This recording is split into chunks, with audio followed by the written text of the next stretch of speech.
कहानी खामोश यादें प्यार में पार्ट 2। वीडियो को लास्ट तक ज़रूर देखें और अगर हमारे चैनल पे नए हैं तो हमारे चैनल को सब्सक्राइब करें ताकि हमारी हर वीडियो आप तक पहले पहुंचे। रिधम ने अपने बालों को चेहरे से हटाया और उसका खूबसूरत मासूम चेहरा दिखने लगा। उम्र 20 साल, चांद सा चमकता रंग, होठों के ठीक दाईं तरफ काला तिल, गहरी काली आंखें, हल्के गुलाबी होंठ और उन होठों पर सजी प्यारी सी मुस्कुराहट जो किसी का भी दिल जीत ले। इन सबसे ख़ास थे उसके बाल जो उसकी कमर के नीचे तक आ रहे थे। रिधम अपने बालों की चोटी बनाते हुए, हाँ ठीक ही हूँ मैंने कहा था रॉन्ग साइड से मत चलो, मुझे बाल बांधने दो, लेकिन तुम्हें हर चीज़ अपने मन को करवानी होती है, वो भी कसम देकर। देखो सोनाली, ये लास्ट टाइम था जब मैंने तुम्हारी बात मानी है, अगली बार से ऐसा कुछ नहीं होगा। सोनाली, ठीक है बाबा, मत खोलना अपने ये लंबे सुनहरे बाल। मैंने तो सोचा आज कॉलेज का फर्स्ट डे है, तू ऐसे जाएगी तो लड़के तुझ पर फिदा हो जाएंगे। रिधम, मैं वहाँ लड़कों को खुद पर फिदा करवाने नहीं जा रही हूँ देवी जी, पढ़ने जा रही हूँ। अपने घर से इतनी दूर पढ़ने के लिए ही आई हूँ, वरना तू तो पापा और भाई को जानती है। भाई तो अभी भी माँ पापा को बता रहा होगा कि उन्होंने मुझे यहाँ भेजकर गलती कर दी है। सोनाली, बस कर माता, समझ गई मैं तेरी सारी दुविधा, अब चल कॉलेज आ गया है। दोनों कॉलेज के अंदर जा ही रही होती हैं, तभी उन्हें एक लड़की दिखाई देती है जो किसी लड़के सामने खड़े होकर रो रही थी। लड़की, मैं तुम्हें बहुत पसंद करती हूँ, क्या ये बात तुम्हारे लिए मायने नहीं रखती? लड़का, बिल्कुल भी नहीं, मेरे लिए ये बात तब मीनिंगफुल होती जब मैं भी तुम्हें पसंद करता। लड़की, तुम नहीं जानते मैंने तुम्हारे लिए खुद को बदलने की कितनी कोशिश की है। ठीक है, अगर मैं तुम्हें पसंद नहीं हूँ तो पहले तुमने मुझसे दोस्ती क्यों की? लड़का, मेरे लिए तुमने खुद को बदला, लेकिन आखिर क्यों? क्या तुम्हें लगता है 2 बार बात करने को दोस्ती कहना सही होता है? रही बात उस 2 बार की बात का, तो उसके मेरे अपने रीज़न्स है जिसे तुम्हें बताना मैं ज़रूरी नहीं समझता। लड़की, तो अब मैं क्या करूं?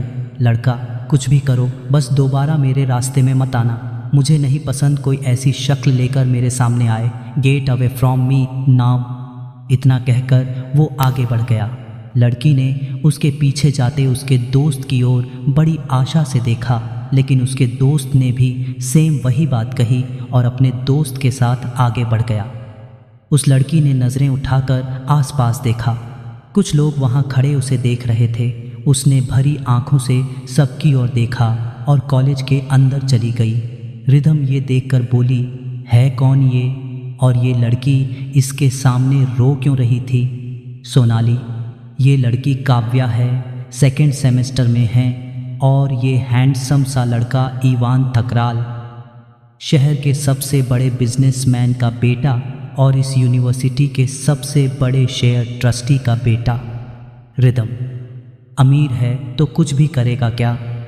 तुमने देखा ना उसने उस लड़की से कितनी बुरी तरीके से बात की। सोनाली, इसमें गलती सिर्फ लड़के की नहीं है। इवान कभी उसके साथ नहीं था, लेकिन काव्या ने सबको हर बात यही जताया कि वो इवान की गर्लफ्रेंड है। आज जब उसने इवान से वही बात कही होगी तो उसने रिफ्यूज़ कर दिया। रिधम, इतनी प्यारी तो है, तो इस इवान ने क्यों मना कर दिया? सोनाली जाते हुए इवान को देखकर बोली, वो किसी चार्मिंग प्रिंस की तरह है, वो लड़कियों से कम ही बात करता है।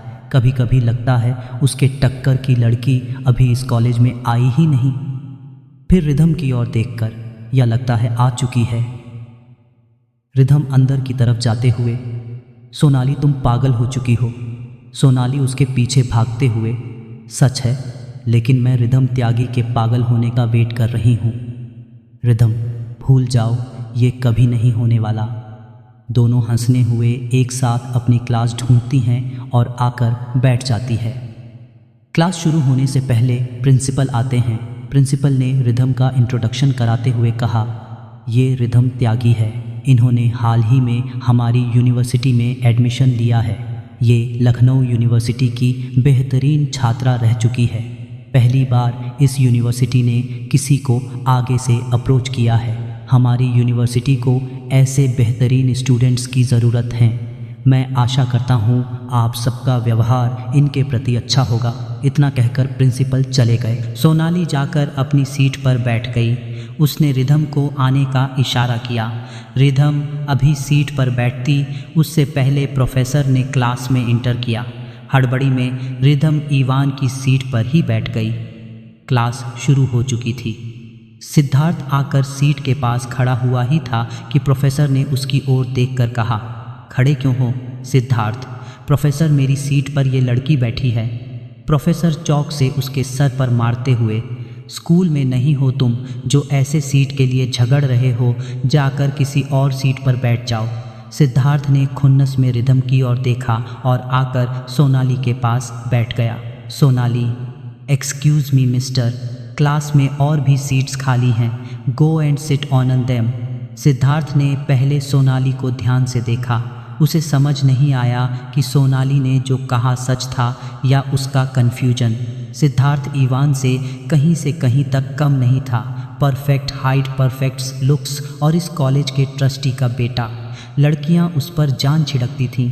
ऐसे में सोनाली का ये बोलना नाकाबिले एतबार था।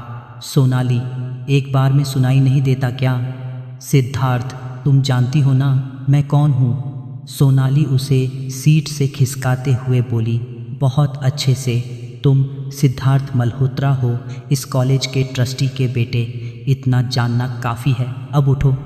सिद्धार्थ कुछ बोल ही नहीं पाया। वो उठकर सोनाली के पीछे वाली सीट पर जाकर बैठ गया और वहीं से उसे देखने लगा। अपनी पेन को डेस्क पर मारते हुए उसने कहा, इसका बदला लेने के लिए मैं कुछ भी करूँगा। इवान ने रिधम की ओर देखा। पहली नज़र में रिधम उसे काफ़ी इनोसेंट और खूबसूरत लगी। फिर भी उसने धीरे से उसके कानों के पास जाकर कहा, प्रोफेसर के जाने के बाद तुम्हें इस सीट से उठना होगा।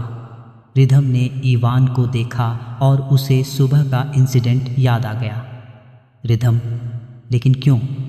ये क्लास है, यहाँ कोई भी कहीं भी बैठ सकता है। इवान, हाँ ज़रूर कहीं भी बैठो, लेकिन मेरी सीट पर नहीं। मेक श्योर तुम अपनी सीट चेंज कर लो। रिधम, मुझे इस पर कहीं भी तुम्हारा नाम नहीं दिख रहा, इसलिए मैं उठने से रही। हाँ, अगर तुम्हें प्रॉब्लम है तो तुम शौक से सीट चेंज कर सकते हो। इवान, मैंने कह दिया उतना ही काफ़ी है, इसलिए अच्छे बच्चों जैसे नेक्स्ट लेक्चर के पहले यहाँ से उठ जाना।